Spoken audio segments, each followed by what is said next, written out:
বাংলাদেশে আদৌ কোনো সরকার আছে? তাজুল ইসলাম বলতেছে জুলাইকে তথাকথিত জুলাই বললে রাষ্ট্রদ্রোহী অপরাধ হবে, কিন্তু মুক্তিযুদ্ধকে বালের মুক্তিযুদ্ধ, বালের স্বাধীনতা বলছে। আপনার আন্তর্জাতিক অপরাধ ট্রাইব্যুনাল কি ব্যবস্থা নিয়েছে? আর আমাদের বীরাঙ্গনাদের ভ্যাজানাল টেস্ট করতে চাচ্ছে ইলিয়াস। সরকার কোনো মামলা করেছে? ভারতের চাপে কি ডক্টর ইউনূসের অন্তর্বর্তী সরকার আওয়ামী লীগের নেতাদের নির্বাচনে অংশগ্রহণের সুযোগ দিচ্ছে? এই সমীকরণে শুধু ভারত নেই, যুক্তরাষ্ট্র, ইউরোপীয় ইউনিয়ন তারাও বার্তা দিচ্ছে। একটি বড় দল বাদ গেলে তাদের চোখে নির্বাচন অসম্পূর্ণ, তাই চাপ আসছে, কিন্তু তা প্রকাশ্যে নয়, পেছনে দরজা দিয়ে। আসলে ভারতের কুশলী কূটনীতিতেই এই পুরো গেমটা পাল্টে যাচ্ছে বা পাল্টে গেছে। ইউনূস সরকারকে একই সঙ্গে ভারত এবং আমেরিকার শর্ত মেনে চলতে হবে। প্রধান উপদেষ্টা ইউনূসের বিরুদ্ধে এখন শুধু দেশের মানুষের ক্ষোভ নয়, আন্তর্জাতিক আস্থা কমার প্রক্রিয়াও শুরু হয়ে গেছে। ইতিমধ্যেই আওয়ামী লীগ তাদের লবিং ফার্মের মাধ্যমে ট্রাম্প প্রশাসনের কাছে এই নির্বাচন বিষয় নিয়ে ব্যাপক দৌড়ঝাঁপ শুরু করেছে, এবং এটি ডক্টর মোহাম্মদ ইউনূসের জন্য কিংবা বর্তমান যে সরকার রয়েছে সেই সরকারের জন্য অনেক বড় চ্যালেঞ্জের একটি বিষয়। আওয়ামী লীগের কারা নির্বাচন করতে পারবেন এবং সেই ক্ষেত্রে আওয়ামী লীগের প্রধান শেখ হাসিনার বক্তব্য কি? দর্শক, নতুন একটা নিউজ আপনাকে স্বাগতম। প্রিয় দর্শক, বাংলাদেশের মধ্যে ঘটে যাওয়া বেশ কিছু চলমান ঘটনাবলী থেকে আপনাদের সামনে কয়েকটা গুরুত্বপূর্ণ খবর নিয়ে হাজির হয়েছি, যার কিছুটা অংশবিশেষ ইতিমধ্যেই ভিডিও শুরুতেই দেখেছেন। তো দর্শক, ভিডিওর শুরুটা দেখেই কিন্তু বুঝে নিয়েছেন যে আজকের নিউজটা ঠিক কতটা গুরুত্বপূর্ণ হতে চলেছে। তাই বলবো, যারা ভিডিওটি অন করেছেন না টেনে সম্পূর্ণ নিউজটি মনোযোগ সহকারে দেখতে থাকুন, তাহলে আজকের মূল বিষয়টা বুঝতে পারবেন। তো দর্শক, আর দেরি না করে চলুন দেখে আসবো আজকে সেই কাঙ্ক্ষিত ভিডিওগুলো। তবে তার আগে বলবো, যারা প্রতিনিয়ত আপডেট খবর দেখতে চান তাহলে অবশ্যই আমাদের চ্যানেলটি সাবস্ক্রাইব করে পাশে থাকা বেল আইকনটি ক্লিক করে দিন। আর যারা ইতিমধ্যেই চ্যানেলটি সাবস্ক্রাইব করে রেখেছেন তাদেরকে অসংখ্য ধন্যবাদ। তো চলুন দর্শক, ভিডিওটিতে একটি লাইক দিয়ে আমরা ধারাবাহিকভাবে সবগুলো ভিডিওর আলোচনা দেখে আসি। বাংলাদেশে আদৌ কোনো সরকার আছে? মুক্তিযুদ্ধকে বালের মুক্তিযুদ্ধ, স্বাধীনতাকে বালের স্বাধীনতা, আর আমাদের বীরাঙ্গনাদের ভ্যাজানাল টেস্ট করতে চাচ্ছে ইলিয়াস। সরকার কোনো মামলা করেছে? আর তাজুল ইসলাম বলতেছে জুলাইকে তথাকথিত জুলাই বললে রাষ্ট্রদ্রোহী অপরাধ হবে। জুলাইকে তথাকথিত জুলাই বলে রাষ্ট্রদ্রোহী অপরাধ আপনি করেন, মামলা আপনি করেন, কিন্তু মুক্তিযুদ্ধকে বালের মুক্তিযুদ্ধ, বালের স্বাধীনতা বলছে। আপনার আন্তর্জাতিক অপরাধ ট্রাইব্যুনাল কি ব্যবস্থা নিয়েছে? আদৌ কি দেশে কোনো সরকার আছে? ইলিয়াস বাংলা এডিশন খুলে নিউজ বানাচ্ছে যে পতিতার সঙ্গে তুলনা করছে আমাদের বীরাঙ্গনাদের। চিন্তা করতে পারেন? আমরা সিরিজভাবে 3টা ঘটনায় আমরা দেখব যে কি ঘটছে, আদৌ বাংলাদেশে কোনো সরকার আছে কিনা। প্রিয় দর্শক, নিষিদ্ধ পল্লীতে শরীর বিক্রি করে টাকা উপার্জনকে যদি পতিতাবৃত্তি বলা হয়, তাহলে 1971 সালের মুক্তিযুদ্ধে যারা ধর্ষিত হবার মিথ্যা দাবি করেছেন তারাও পতিতা। আমাদের মুক্তিযুদ্ধের বীরাঙ্গনাদের পতিতা বানানোর মিশনে নামছে বাংলা এডিশন ইলিয়াসের। মাহফুজ সরকার এই জন্য লাইসেন্স দিয়েছেন এই বাংলা এডিশনকে, যে এই কাজটা যদি জুলাই নিয়ে অন্য একটা গণমাধ্যম করতো, সেই গণমাধ্যমে লাইসেন্স থাকতো কিনা? এই জুলাই আগে না মুক্তিযুদ্ধ আগে?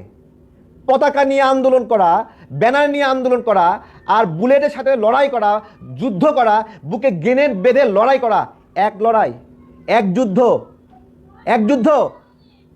আজকে যা অবস্থা হচ্ছে, আমি একটা একটা করে সবগুলো দেখাবো আদৌ বাংলাদেশে কোনো সরকার আছে কিনা। এটা করে কি করা হয়েছে, পাকিস্তানিদের সাথে আমাদের একটা বিরাট দূরত্ব তৈরি। যে কদিন পরে বাল দিবস আসতেছে, একটা বিষয় দিবস, আওয়ামী লীগের কারো মা বোনরে যদি নাকি পাকিস্তানিরা লাগায় যায়, তোরা তালিকাটা আমার কাছে দিস, আমরা খোঁজ খবর নিবো, নিয়ে তারপর দেখবো তার মা বোনদের ভ্যাজাইনাল চেকআপ টেকআপ করে, তারপরে নিয়ে আসবো, দেখবো না কি হয়। এটা করে কি এইটার পরে রাষ্ট্র কোনো ব্যবস্থা নিয়েছে? বলেন। 71-এ পাকিস্তানিরা ধর্ষণ করছে, এই জামাতি রাজাকাররা পাকিস্তানের হাতে তুলে দিছে, সেই ধর্ষিত নারীদের ভ্যাজানাল টেস্ট করতে চাই জামাতি ইলিয়াস, রাজাকার পুত ইলিয়াস, স্বশিক্ষিত রাজাকার। সরকার কোনো ব্যবস্থা নিয়েছে? কোনো মামলা হয়েছে? এদেশে কোনো সরকার আছে? জাস্ট কিছু বলার নাই। হাঙ্গর নদীর গ্রেনেড নিয়ে তার আরেকটা বক্তব্য শুনলাম। নদীর গ্রেনেড একটা সিনেমা আছে, সেই সিনেমাতে এক বীরাঙ্গনা মা তার সন্তানকে পাক বাহিনীর হাতে তুলে দিচ্ছে এবং মুক্তিযুদ্ধকে লুকিয়ে রাখছে।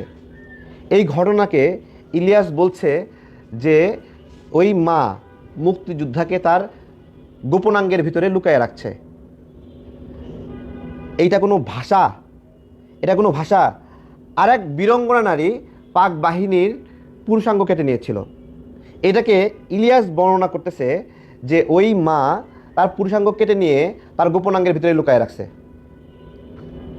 এই বিষয়গুলো যখন দেখলাম তখন আমার পক্ষে মেনে নেওয়া সম্ভব হচ্ছিল না। মেনে নেওয়া সম্ভব না। এই দেশের সন্তান আমি, আমাদের পূর্বপুরুষরা লড়াই করেছে, আমাদের মায়েরা লড়াই করেছে, তাদের সেই লড়াইকে আজকে বিকৃত করার মিশনে নেমেছে। এই যে ফুয়াদ, মুক্তিযুদ্ধের সংখ্যা নিয়ে এদের জ্বালাপোড়া, পিনাকি মুক্তিযুদ্ধের সংখ্যা নিয়ে জ্বালাপোড়া, আর ইলিয়াসে শুরু হয়েছে আমাদের বীরঙ্গনার সংখ্যা নিয়ে জ্বালাপোড়া। আর জানোয়ারের দল, আমাদের বীরঙ্গনার সংখ্যা 10 জন হোক, 10 জন হোক, তোরা পতিতা বলার সাহস পাইলি কিভাবে? কিভাবে পাইলি? আমার শহীদের সংখ্যা 30 লাখ। 16 ডিসেম্বরের আগে 1 ডজনের বেশি আন্তর্জাতিক পত্রিকায় আছে শহীদের সংখ্যা 30 লাখ। শেখ মুজিবের বানানো শহীদ না, সেই শহীদের সংখ্যা এরা নামায় নিয়েছে 2000। পিনাকি বলে 2000, ফুয়াদ বলে 7000, আর ইলিয়াস আমাদের বীরঙ্গনার সংখ্যা নামায় নিয়ে আসছে 530 জনকে। এগুলো মিশনে নামছে। পাকিস্তানের বানানো গল্প এবং ন্যারেটিভ নিয়ে নতুন করে একটা আলোড়ন শুরু হয়েছে, সেগুলো এস্টাবলিশ করছে, আর সরকার বসে বসে দেখছে। আমার প্রশ্ন, এরা আসলে কারা? সরকারে এরা আসলে কারা যে মুক্তিযুদ্ধকে বালের মুক্তিযুদ্ধ বললে এদের জ্বালাপোড়া করে না, বালের স্বাধীনতা বললে জ্বালাপোড়া করে না, আর বীরঙ্গনাদের পতিতা বললে এদের জ্বালাপোড়া করে না, এদের মধ্যে কোনো প্রতিক্রিয়া আসে না? আদৌ বাংলাদেশে কোনো সরকার আছে? আমি জানতে চাচ্ছি। আমি ঘৃণ্য ভরে এই সরকারের প্রতি জিজ্ঞাসা করছি, আদৌ আপনারা এই দেশের সরকার? আপনার দেশের মানুষের সরকার, মুক্তিযোদ্ধার সরকার, নাকি ইলিয়াস পিনাকির সরকার? জিজ্ঞাসা করছি। যে বীরাঙ্গনাদের পতিতা বানানোর পরে কোনো মামলা হয় না, আর বলতেছেন জুলাইকে তথাকথিত জুলাই বললেই রাষ্ট্রদ্রোহী অপরাধ হবে। আপনারা বুঝতেছেন আন্তর্জাতিক অপরাধ ট্রাইব্যুনাল যার আন্তর্জাতিক নাই, এটা যে কি পর্যায়ে নামছে, এরা যে কি পর্যায়ে নামছে আপনারা বুঝতে পারছেন? ভারতের চাপে কি ডক্টর ইউনূসের অন্তর্বর্তী সরকার আওয়ামী লীগের ক্লিন ইমেজ নেতাদের নির্বাচনে অংশগ্রহণের সুযোগ দিচ্ছে? যখন জয় বাংলা জয় বঙ্গবন্ধু স্লোগান দিলে রাস্তায় মানুষ গ্রেপ্তার হয়, তখন কি ক্লিন ইমেজ নেতারা স্বতন্ত্র প্রার্থী হিসেবে নির্বাচনে দাঁড়াতে পারবেন, নাকি ভারতকে আশ্বস্ত করতেই ডক্টর ইউনূস সরকারের কূটনৈতিক নাটকের অংশ? ভারত কি এই নাটক বুঝতে পারবে, নাকি আওয়ামী লীগ সহ সব দলের অংশগ্রহণ নিশ্চিত করতে পারবে যেভাবে জাতীয় পার্টি পাচ্ছে? দৈনিক মানবজমিন একটি বিস্ফোরক প্রতিবেদন প্রকাশ করেছে। প্রতিবেদনে বলা হয়েছে, নিষিদ্ধ হলেও আওয়ামী লীগের ক্লিন ইমেজ নেতারা স্বতন্ত্র হিসেবে নির্বাচনে অংশ নিতে পারবেন। যেখানে বলা হয়, দল নিষিদ্ধ হলেও ব্যক্তিগতভাবে ক্লিন থাকলে কেউ চাইলেই ভোটে দাঁড়াতে পারবেন। তাদের প্রার্থিতায় অন্তর্বর্তী সরকারের কোনো আপত্তি নেই। তবে যাদের বিরুদ্ধে মামলা আছে, মানবতা বিরোধী অপরাধের অভিযোগ আছে, অথবা সহিংসতায় জড়িত থাকার রিপোর্ট আছে, তাদের জন্য সেই সুযোগ থাকছে না। অর্থাৎ কেন এখন হঠাৎ করে নমনীয় হচ্ছে অন্তর্বর্তী সরকার? সবচেয়ে গুরুত্বপূর্ণ প্রশ্ন, এই ক্লিন ইমেজ নির্ধারণ করবে কে? চলুন যুক্তির জায়গায় আসি। আওয়ামী লীগের কার্যক্রম নিষিদ্ধ, তাদের কোনো অফিস, মিছিল, ব্যানার, স্লোগান সবই নিষিদ্ধ। কিন্তু সেই দলের নেতারা যদি স্বতন্ত্র নামে নির্বাচনে দাঁড়ান, তবে তারা কি আদৌ আলাদা থাকবেন? বাস্তবতা কি বলে? ভোটার জানে এই লোকটি আওয়ামী লীগের, রং বদলালেই কি চিন্তা বদলানো যায়? আসলে অন্তর্বর্তী সরকার দল নিষিদ্ধ ব্যক্তি নয়, এই যুক্তি এখন ব্যবহার করতে যাচ্ছে। এটি কি আইনসঙ্গত নাকি রাজনৈতিক সুবিধাবাদ? আসলে অন্তর্বর্তী সরকার দল নিষিদ্ধ ব্যক্তি নয়, এই যুক্তি এখন ব্যবহার করতে যাচ্ছে। এটি কি আইনসম্মত যুক্তি নাকি রাজনৈতিক সুবিধাবাদ? আজকের বাংলাদেশের বাস্তবতা ভয়াবহ।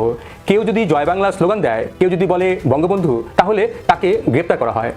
তাকে বলা হচ্ছে রাষ্ট্রদ্রোহ, উস্কানিদাতা, ষড়যন্ত্রকারী। তাহলে প্রশ্ন উঠছে, একজন আওয়ামী লীগ নেতা নিজেকে স্বতন্ত্র বলে দাঁড়ালে সে কি নিজের পরিচয় লুকাবে, নাকি সে বলবে আমি আওয়ামী লীগ করিনি, নাকি বলবে আমি শুধু জনগণের প্রার্থী? এটা কি রাজনৈতিক ভণ্ডামি নয়? আওয়ামী লীগের হাজার হাজার নেতাকর্মীর বিরুদ্ধে মামলা আছে, এমনকি যাদের বিরুদ্ধে সরাসরি মামলা নেই, যে কোনো সময় অভিযোগ আনা সম্ভব। এখনও এমন পরিবেশ নয় যে যেখানে মুক্তভাবে প্রচার বা সমাবেশ করতে পারবে আওয়ামী লীগ। একটি নিষিদ্ধ দলের পরিচয়ধারী হলে স্বাভাবিকভাবেই চাপ, নজরদারি, ঝুঁকি থাকবে। তারা নির্বাচনে দাঁড়ালেও মনোনয়ন যাচাই বাছাইয়ের সময় ইসি, গোয়েন্দা রিপোর্ট সবকিছুই প্রভাব ফেলবে। অর্থাৎ বাস্তবতা হলো, ক্লিন ইমেজের আওয়ামী লীগ নেতাদের নির্বাচনে লড়াই করা প্রায় অসম্ভব। এখানে গুরুত্বপূর্ণ চরিত্রের নাম শেখ হাসিনা। তিনি এই ক্লিন ইমেজ ফর্মুলা মানতে নারাজ। তার বার্তা পরিষ্কার, লড়াই করে দলকে ফিরিয়ে আনা হবে, বিচ্ছিন্নভাবে নয়। এখানে তৈরি হয়েছে প্রধান সংকট, কারণ অন্তর্বর্তী সরকার চায় দল নয়, ব্যক্তিভিত্তিক অংশগ্রহণ, কিন্তু শেখ হাসিনা চান সম্পূর্ণ দলীয় স্বার্থে প্রত্যাবর্তন। এটা শুধু রাজনৈতিক দ্বন্দ্ব নয়, এটা ভবিষ্যৎ ক্ষমতার কাঠামো নিয়ে লড়াই। দিল্লি চাইলে কি শেখ হাসিনা রাজি হবেন? এই প্রশ্নটাই পুরো খেলাটা বদলে দিয়েছে। শেখ হাসিনা জানেন স্বতন্ত্র মানে দলের মেরুদণ্ড ভেঙে ফেলা, নেতৃত্বকে দুর্বল করা, সংগঠনকে ছিন্ন ভিন্ন করা। তাই তিনি চান একসাথে ফিরতে, কিন্তু সময় তার পক্ষে নেই, আইন তার পক্ষে নয়। ভূ রাজনীতি কি তার পক্ষে, সেটাই এখন প্রশ্ন। এখন আসি সবচেয়ে স্পর্শকাতর প্রশ্নে, ভারত কি চায়? ভারত প্রকাশ্যে বলে সব দলের অংশগ্রহণে নির্বাচন হোক, কিন্তু বাস্তবে ভারত কি চায়? ভারতের জন্য বাংলাদেশের গুরুত্বপূর্ণ হলো ট্রানজিট, উত্তর পূর্ব রাজ্যের নিরাপত্তা, চীনের প্রভাব আর সীমান্ত রাজনীতি। ভারতের কাছে আওয়ামী লীগ মানে পরীক্ষিত সহযোগী। তাহলে প্রশ্ন উঠছে, ভারত কি ইউনূস সরকারকে চাপ দিচ্ছে যেন ক্লিন ইমেজ আওয়ামী লীগ নেতারা মাঠে নামতে পারেন, নাকি এটা ইউনূস সরকারের নিজের কৌশল যাতে নির্বাচনকে অংশগ্রহণমূলক দেখানো যায়? এই সমীকরণে শুধু ভারত নেই, যুক্তরাষ্ট্র, ইউরোপীয় ইউনিয়ন তারাও বার্তা দিচ্ছে। তাদের বক্তব্য গণতান্ত্রিক ও অংশগ্রহণমূলক নির্বাচন, কিন্তু বাস্তবে তারা চায় স্থিতিশীলতা, তারা চায় ব্যবসা, বিনিয়োগ, ভূ রাজনৈতিক ভারসাম্য। একটি বড় দল বাদ গেলে তাদের চোখে নির্বাচন অসম্পূর্ণ, তাই চাপ আসছে, কিন্তু তা প্রকাশ্যে নয়, পেছনে দরজা দিয়ে। এখন আসল প্রশ্নে আসি, আওয়ামী লীগ ছাড়া নির্বাচন হলে কি হবে? ভোটার উপস্থিতি কমবে, বিশ্বের কাছে প্রশ্নবিদ্ধ হবে, ভেতরে ভেতরে বাড়বে অস্থিরতা। কিন্তু আওয়ামী লীগকে নিতে গেলে একাংশ বলবে নিষিদ্ধ দলকে পুনর্বাসন করা হচ্ছে। দুই দিকেই ঝুঁকি আছে। এই জায়গায় ইউনূস সরকার খুব চতুর একটি রাস্তা খুঁজছে, দল নয়, ব্যক্তি, নাম নয়, পরিচয়। তাহলে নির্বাচনে আওয়ামী লীগ কি ফিরবে? এটাই বড় প্রশ্ন। সরাসরি উত্তর হ্যাঁ, বড় সম্ভাবনা আছে। অনেকে ভাবছেন এটা অবান্তর যুক্তি। আপনার কাছে অবান্তর মনে হতে পারে, কিন্তু 1 বছর আগে জাতীয় পার্টির দিকে তাকান। তখন কি আপনি ভেবেছিলেন জাতীয় পার্টি নির্বাচনে অংশ নিতে পারবে কিংবা জোট করবে? কিন্তু এখন বাস্তবতা হলো জাতীয় পার্টি নির্বাচনে অংশ নিচ্ছে, আবার জোটও করছে। আওয়ামী লীগ যেভাবে ফিরতে পারে সেটা নির্ভর করছে দুটি শক্তির উপর। প্রথমত, ভারতের চূড়ান্ত অবস্থান। নির্বাচনে 30 থেকে 60 দিন আগে ভারত সাধারণত স্পষ্ট বার্তা দেয়, সেগুলো এখনও আসেনি। ভারতের সেই বার্তা আসা পর্যন্ত অপেক্ষা করতেই হবে। দ্বিতীয়ত, অন্তর্বর্তী সরকারের আন্তর্জাতিক বৈধতার সংকট। ওয়াশিংটন, দিল্লি, রাশিয়া, ইউরোপীয় ইউনিয়ন কেউ অন্তর্বর্তী সরকারের উপর এখনও পুরোপুরি সন্তুষ্ট নয়। তারা বলছে সবার অংশগ্রহণে নিরপেক্ষ নির্বাচন। এই চাপ সামলাতে না পেরে অন্তর্বর্তী সরকার জাতীয় পার্টির মতো আওয়ামী লীগকেও নির্বাচনে অংশগ্রহণ করার সুযোগ দিতেও পারে। একটা কথা পরিষ্কার, এই নির্বাচন শুধু ভোটের লড়াই নয়, এটা ভবিষ্যৎ রাষ্ট্র ব্যবস্থার লড়াই। আর এই লড়াইয়ের ফলাফল পরবর্তী 10 বছর বাংলাদেশের রাজনীতির মানচিত্র নির্ধারণ করবে। দক্ষিণ এশিয়ার খেলায় এখন মাস্টার কন্ট্রোল রুম হচ্ছে দিল্লিতে, এটি বুঝতে হচ্ছে। মোদির টিম মানে ভারতের প্রধানমন্ত্রী নরেন্দ্র মোদীর একটি টিম বলা হচ্ছে। টিম তো অনেক বড়, কিন্তু একেবারে ঘনিষ্ঠ একটি টিমের কথা বলা হচ্ছে, কার্যকর একটি টিমের কথা বলা হচ্ছে। এই টিমে কারা কারা রয়েছে? Mister Ajit Doval, doctor S Jaishankar এবং বিক্রম মিশ্রি, একজন নিরাপত্তা উপদেষ্টা, একজন পররাষ্ট্রমন্ত্রী, আরেকজন পররাষ্ট্র সচিব। এদেরকে নিয়ে যে টিমটি, এই টিমকে বলা হচ্ছে দিল্লির জেমস বন্ড স্কোয়াড। তারাই নাকি আমেরিকার মতো সুপার পাওয়ারকেও নিরাপত্তা নীতিতে পথ দেখিয়ে চলেছেন। মানে দিল্লির সাউথ ব্লক এর সঙ্গে পেরে উঠছে না ওয়াশিংটন, এরকমই বলছেন কূটনীতিকরা। তো প্রশ্ন হচ্ছে, এখানে বাংলাদেশ কেন বিপাকে, বাংলাদেশের প্রধান উপদেষ্টা ইউনূস কেন বিপাকে? এই কথাগুলো আসছে। জবাব মিলছে এভাবে, কারণ নতুন মার্কিন নীতি অনুযায়ী ভারত এখন ইন্দো প্যাসিফিক নিরাপত্তার প্রধান স্তম্ভ। এখন থেকে দক্ষিণ এশিয়ার যে কোনো বড় সিদ্ধান্ত ভারতকে প্রথম প্রশ্ন করবে ওয়াশিংটন, অথবা ভারতের কাছে প্রথম জানতে চাইবে। এই নিরাপত্তা নীতির আলোকে এমনটি বলছেন বিশ্লেষকরা। বাংলাদেশে জঙ্গিবাদ, নির্বাচন, সন্ত্রাস, রাজনৈতিক স্থিতিশীলতা সবকিছুতেই ভারতীয় মূল্যায়নকে গুরুত্ব দেবে যুক্তরাষ্ট্র। এটাই আসলে ইউনূস সরকারের জন্য সবচেয়ে বড় দুশ্চিন্তার বিষয়, কারণ ভারতের স্পষ্ট অবস্থান, ঢাকায় এমন সরকার থাকা উচিত যাদের উপর নয়াদিল্লি আস্থা রাখতে পারে। আর এই ব্যালেন্সটাই এখন ভারতের জন্য বড় মাথা ব্যথা, মানে ব্যালেন্সটা নেই আসলে এখন। একটা বিষয় খেয়াল করুন, এই যে নতুন আপনার ন্যাশনাল সিকিউরিটি স্ট্র্যাটেজি, নতুন নিরাপত্তা নীতি, এইটাতে চীনকে আর প্রধান প্রতিদ্বন্দ্বী বলা হয়নি। এর আগের নীতিতে কিন্তু চীনকে প্রধান প্রতিদ্বন্দ্বী বলা হয়েছিল, যেখানে ভারতের ভূমিকা তুলে ধরা হয়েছে প্রথম সারিতে, এবার চীনের বদলে। এছাড়া ইন্দো প্যাসিফিক মহাসাগরের সুরক্ষার কথা তো বললাম, সেখানে নয়া দিল্লিকে অবদান রাখতে উৎসাহিত করছে ওয়াশিংটন, মানে ধরে রাখতে চাইছে। এর সঙ্গে যুক্ত হবে কখনো কখনো অস্ট্রেলিয়া, জাপান এবং মার্কিন যুক্তরাষ্ট্রকে সঙ্গে নিয়ে কখনো ত্রিপাক্ষিক, কখনো চতুর্ভুজ স্তরের বৈঠক। বুঝতেই পারছেন, এটি এই অঞ্চলকে পরিচালনার জন্য এই কৌশলগুলো কাজ করবে। তো যাই হোক, এখানে বাংলাদেশের জন্য ঝুঁকিটা কোথায়? ঝুঁকিটা কি আসলে? ভারতের কথার ওজন এখন আগের চেয়ে বহুগুণ বেশি হবে, এটি খুব স্বাভাবিক, এই নীতির কারণে বলা হচ্ছে। 2, বাংলাদেশে গণতন্ত্র, নির্বাচন, নিরাপত্তা, এই 3 বিষয়ের উপর ভারতীয় ইনপুটই মুখ্য হবে, এটি বলা হচ্ছে। মানে ভারত যা বলবে, মানে প্রকারান্তরে ভারতের আধিপত্য সৃষ্টি হবে, এটি বলা হচ্ছে। 3, ইউনূস সরকারকে একই সঙ্গে ভারত এবং আমেরিকার শর্ত মেনে চলতে হবে, এটি খুব কষ্টকর একটি জায়গা। ওয়াশিংটন খুব দ্রুত ঢাকায় একজন উচ্চপদস্থ দূত পাঠাচ্ছে, এটি আমরা জানি। এই দূতের কাজই নাকি হচ্ছে দিল্লি এবং ওয়াশিংটনের যৌথ নীতি বাস্তবায়ন। অর্থাৎ ভারত এখন শুধু বাংলাদেশের পার্শ্ববর্তী দেশ নয়, প্রতিবেশী দেশ নয়। এখন ভারত হলো বাংলাদেশ নামক ফাইলের গুরুত্বপূর্ণ অভিভাবক। এই পরিবর্তন ইউনূস সরকারের জন্য সহজ নয়, কারণ নতুন নীতি বাংলাদেশের প্রতি আমেরিকার দৃষ্টিভঙ্গি স্পষ্ট করেছে। কি বলছে সেখানে? India first, region next.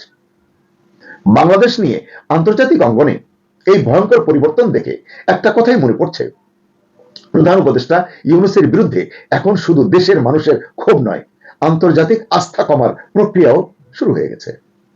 মার্কিন নয়া নিরাপত্তা নীতির খসড়ায় বলা হয়েছে, দক্ষিণ এশিয়ায় স্থিতিশীলতা চাই, অর্থনীতি চাই, মানে গতিশীল অর্থনীতি চাই, এবং রাজনৈতিক পূর্বাভাস যোগ্যতা চাই, প্রেডিকশনটা চাই তারা আসলে। কিন্তু গত 16 মাসে যা ঘটেছে এখানে, রাজনৈতিক অনিশ্চয়তা, অর্থনৈতিক পতন, রেকর্ড পরিমাণ বেকারত্ব, দুর্বলতম আইন শৃঙ্খলা পরিস্থিতি, রফতানি বাণিজ্যে ধস, শিক্ষা ও স্বাস্থ্য খাতে অচলাবস্থা, 6 কোটিরও বেশি মানুষের দারিদ্র সীমায় নেমে যাওয়া, এটা বাংলা বিশ্ব ব্যাংকের তথ্য। এসব দেখার পর ওয়াশিংটনের কাছে ইউনূস এখন স্ট্যাবিলিটি রিস্ক, অর্থাৎ ঝুঁকি। এ কারণেই মার্কিন নীতি প্রণেতাদের ভাষায় Bangladesh needs predictability, not experiment. আর এই এক্সপেরিমেন্টই হচ্ছে ইউনূস সরকারের বিরুদ্ধে প্রধান অভিযোগ। আসলে ভারতের কুশলী কূটনীতিতেই এই পুরো গেমটা পাল্টে যাচ্ছে বা পাল্টে গেছে। কি হয়েছে এখানে? ভারত খুব নীরবে কিন্তু অত্যন্ত হিসাব করে বাংলাদেশ ইস্যুতে নিজেদের অবস্থান সাজাচ্ছে। দিল্লি ইতিমধ্যেই বুঝে গেছে ইউনূস সরকারের অধীনে বাংলাদেশ অর্থনৈতিকভাবে স্লাইড করছে। এটির অবস্থা খুবই ভঙ্গুর, নাজুক। এটা শুধু বাংলাদেশের জন্য নয়, ভারতের নিরাপত্তার জন্যও হুমকি। দিল্লি তাই এখন 3টি জায়গায় চাপ দিচ্ছে, গুরুত্ব দিচ্ছে অ্যাকচুয়ালি। 1, সীমান্ত নিরাপত্তা, এখন যেটি সবচেয়ে খারাপ অবস্থায় রয়েছে। 2, অর্থনৈতিক স্থিতিশীলতা, কারণ বাংলাদেশ দুর্বল হলে ভারতের উত্তর পূর্বাঞ্চল ঝুঁকিতে পড়বে, এটি ভারত মনে করছে। 3, রাজনৈতিক ভবিষ্যৎ, এটি অকার্যকর প্রশাসনের ঝুঁকি ভারত নিতে চায় না। সবচেয়ে বড় কথা, ভারত এখন আমেরিকার সাথে কোঅর্ডিনেট করছে, ইউনূস সরকারের সাথে নয়। সম্পর্ক কোথায় তলানিতে গেছে এটা তো আমরা জানি। এটাই আসলে ইউনূস প্রশাসনের জন্য সবচেয়ে বড় বিপদ। এখন প্রশ্ন করতেই পারেন যে ইউনূস কেন এভাবে আন্তর্জাতিক সমর্থন হারাচ্ছেন। গত 16 মাসে বাংলাদেশ কেবলই নামছে নিচের দিকে। বৈদেশিক বিনিয়োগ থেমে গেছে, গার্মেন্টসে অর্ডার কমেছে, চ্যালেঞ্জ বেড়েছে, বাড়ছে, ব্যাংকিং খাতের অবস্থা শোচনীয়, আমানতকারীরা দিশেহারা, শিল্প ব্যবসা বাণিজ্যে বিনিয়োগ নেই বললেই চলে, জীবনযাত্রার ব্যয় বৃদ্ধিতে সাধারণ মানুষ একেবারে নাকাল, খাদ্য নিরাপত্তা হুমকির মুখে, নিত্যপণ্যের দাম নাগালের বাইরে, যুব সমাজের বেকারত্ব ভয়ঙ্কর জায়গায় পৌঁছেছে, রেকর্ড করছে এটি প্রতিনিয়ত। এই পরিস্থিতিতে ওয়াশিংটন, দিল্লি, মস্কো, এমনকি বেইজিং কারো কাছেই ইউনূস এখন সমাধান নন, বরং সমস্যার অংশ। বিশ্বের চোখে নেতৃত্ব মানে সততা, কঠিন সিদ্ধান্ত গ্রহণে সক্ষমতা, রাজনৈতিক স্থিরতা প্রতিষ্ঠায় দৃঢ় প্রত্যয়, অর্থনৈতিক পরিকল্পনা সাজাতে বিচক্ষণতা, কৌশলগত দক্ষতায় অগ্রণী ভূমিকা রাখতে সক্ষমতা। কিন্তু ইউনূস সাহেব প্রশাসনকে এমন ভাবে চালাচ্ছেন যেখানে তার নিজের জনপ্রিয়তার প্রচার চালু থাকলেও প্রয়োজনীয় ক্ষেত্রে সিদ্ধান্তহীনতার কারণে রাষ্ট্রযন্ত্র প্রায় অচল হয়ে পড়েছে। দেশে জনগণ হতাশ, ব্যবসায়ী সমাজ আতঙ্কে, আন্তর্জাতিক মিত্ররা প্রশ্ন তুলছে, does he have the capacity to run the state? Bharat বলছে স্ট্যাবিলিটি চাই, আমেরিকা বলছে প্রেডিক্টেবিলিটি চাই, ইউরোপ বলছে মডারেট নেতৃত্ব চাই। কিন্তু এই 3টির কোনোটিই ইউনূসের নেতৃত্বে এখন দেখা যাচ্ছে না। প্রশ্ন হচ্ছে, ইউনূস সরকার কি এই সংকট মানতে রাজি? আর যদি না মানে, তাহলে বাংলাদেশের ভবিষ্যৎ কোন দিকে যাচ্ছে? অপ্রিয় হলেও সত্য, এই প্রশ্নের উত্তর এখন তৈরি হচ্ছে দিল্লি এবং ওয়াশিংটন থেকে। তো দর্শক, দেখলেন আজকের সবগুলো ভিডিও। আর এই ভিডিওগুলো সম্পর্কিত যদি কোনো তথ্য বা মতামত থাকে তাহলে তো অবশ্যই কমেন্ট করে জানিয়ে দিন। এতক্ষণ সাথে থাকার জন্য ধন্যবাদ। নিউজটি শেষ করছে এখানেই, ফিরছে আগামী ভিডিওতে নতুন কোনো টপিক নিয়ে। আল্লাহ হাফেজ।